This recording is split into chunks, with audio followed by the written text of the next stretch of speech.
guys, it's Marsha. Welcome back to my channel, Marsha's Mind. What's on my mind today? A book by Eckhart Tolle, The Power of Now, and Mystic Marsha time. Stay tuned.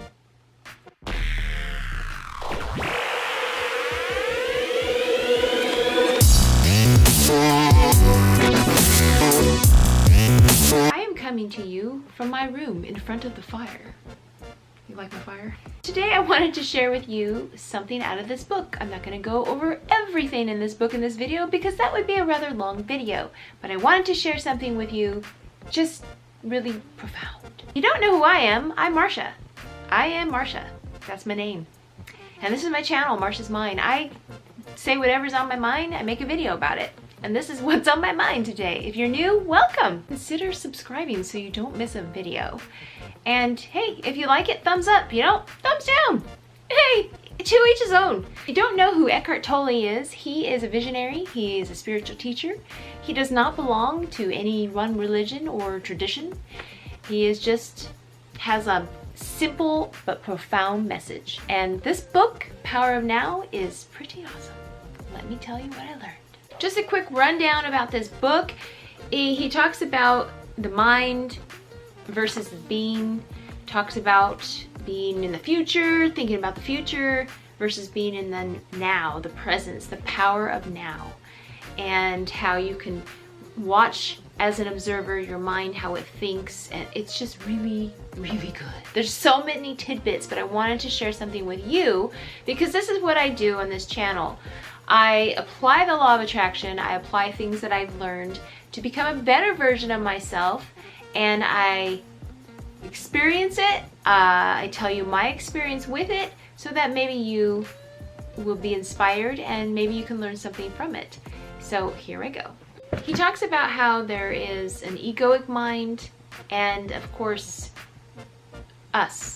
Being, our spiritual being. Ego is very insecure and it always sees itself under threat, whereas us, our being, our spiritual being, knows that there's no lack and there's no lack of love and everything is cool, man, cool. And ultimately all fear is in the annihilation of the ego, of death. Some people it's very conscious and some people it's unconscious.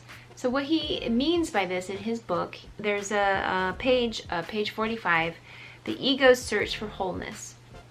This is conscious in someone. There's constantly just a grabbing for, you know, I don't feel whole, I'm not good enough, unsettling, constant feeling of unworthiness. And if it is unconscious, it's just felt indirectly as a craving, a wanting, a needing.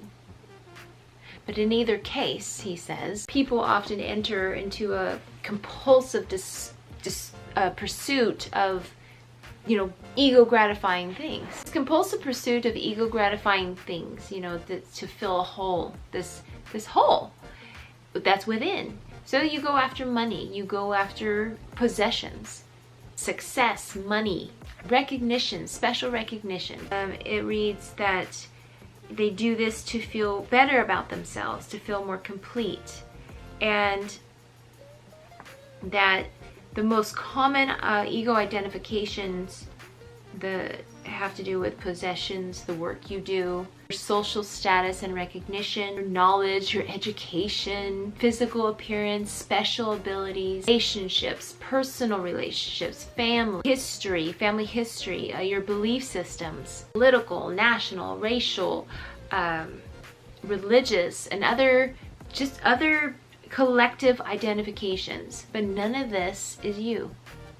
And he says, no, I'm not saying, you know, don't believe that. I'm not making you believe that this is not how you identify yourself. He says that, you know, I'm not asking you to believe that your identity cannot be found in any of those things. But you will know the truth that these aren't any of these you. This is not you. And you will know this when you feel death approaching. Death is a stripping away all that is not you. And there's a sentence in here that says, the secret of life is to die before you die and find that there is no death. But ultimately, these things are not that important. It's very interesting to me to read that. So one thing about the ego, it's like a little child. It puts tantrums up thinking, oh, I'm gonna get my way, right? Well, I found a chapter in here that totally describes me and what I was doing. And I'm very, very, very, very glad I realized this, because here, this is the thing. Negativity is resistance. In this context, he says those two words are pretty synonymous, because negativity ranges from irritation to impatience to anger to violence, some resentment to sometimes to suicide, suicidal tendencies in some people, and depression. Okay, so when there's resistance, sometimes this triggers the pain body that he mentions in this book. And, this can cause situations that produce intense negativity, like anger, depression, and grief. The ego believes that through negativity, it can manipulate reality and get what it wants. That through it can attract a desirable condition, or dissolve the horrible condition that they think is horrible right now. Right? There's a thing, a very famous thing, it's called the Course in Miracles, and it says that, it rightly points out that whenever you are unhappy, there is the unconscious belief that the unhappiness buys you what you want. Isn't that true? How many times have you seen a kid or a toddler or a grown adult act like an ass or a brat, or just put up a tantrum or pout because they're not getting their way? They think that's going to buy them their way. They're going to manipulate reality. They're going to dissolve an undesirable situation by being a bleh, right? Wrong. Oh my gosh, if anything, have I not read that law of attraction? Well, the more you resist, the more it persists. The more negativity you sit there and spew, well, you're just gonna make the situation worse. Instead of attracting a desirable condition, it stops it from arising. Instead of dissolving an undesirable condition, it keeps it in place. How many times have I said, complain and it shall remain? I mean, really, Marsh? Really? I was doing this the other day. I had a meltdown. I was just like, I've had it with this job. I can't stand it. I have no passion for it. It's no secret on my channel that I do not love my job. Doesn't mean I'm not good at it. Doesn't mean I'm a craphead at it. But I don't love it. I'm not passionate, right? Okay, so I had a meltdown the other day, and I'm like, I'm thinking, oh, this negativity, this sulking, it's gonna make my husband be like, oh, you're unhappy? Okay, stop working there. Let's get on a different plan. Wrong. It just made it worse. We argued, no big deal. I stormed out of the house, and that was it. I have those meltdowns eventually, sometimes. I am human. Last time I checked, I am a spiritual being in a human body. But this is what I mean by making a better version of yourself. Personal development books. Read, read, read. Oh, wow. Hello, I just did that. There's a paragraph in here that says, a Buddhist monk once told me, all I have learned in the 20 years that I have been a monk, I can sum up in one sentence. All that arises passes away, this I know.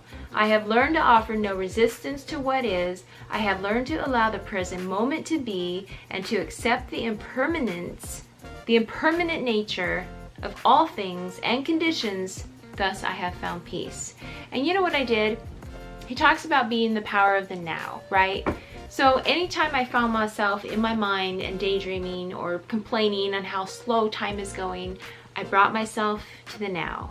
I was like, okay, I have this pen, I have this coffee, I'm sitting here in this warm chair. Just things like that to bring me into the present. I would also remember Bob Proctor saying, even Oprah and Eckhart Tolle, be the best that you can be in this moment.